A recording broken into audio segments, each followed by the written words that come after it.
क्रांती news, आवाज सर्वसामान्यांचा। आबोना येथील डांग सेवा मंडळ नाशिक संचलित जनता विद्यालय कनिष्ठ महाविद्यालय व उच्च माध्यमिक व्यवसाय अभ्यासक्रमात शैक्षणिक वर्ष 2024-25 च्या पहिल्याच दिवशी नवगतांचे वाजत गाजत स्वागत करण्यात आले।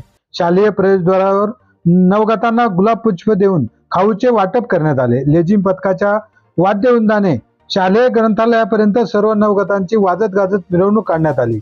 गावातील प्रतिष्ठित मान्यवरांच्या हस्ते शालेय पाठ्य पुस्तकांचे वाटप करण्यात आले। प्राचार्य अनिल कुमार सागर यांनी आपल्या मार्गदर्शनात शिक्षणाचे महत्त्व सांगून जास्तीत जास्त पालकांनी आपल्या पाल्यांचा लवकरात लवकर प्रवेश घ्यावा असे आवाहन केले। प्राध्यापक किरण सूर्यवंशी यांनी सूत्रसंचालन केले।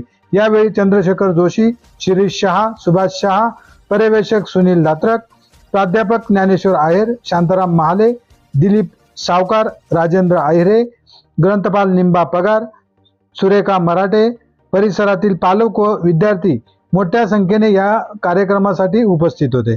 महाराष्ट्र क्रांती न्यूज साठी प्रतिनिधी भगवान किल्लारी, आबोना, कळवण। अशाच नवनवीन बातम्या पाहण्यासाठी आमच्या महाराष्ट्र क्रांती न्यूज या YouTube चॅनलला लाईक करा, सबस्क्राईब करा आणि बेल आयकॉनला प्रेस करा।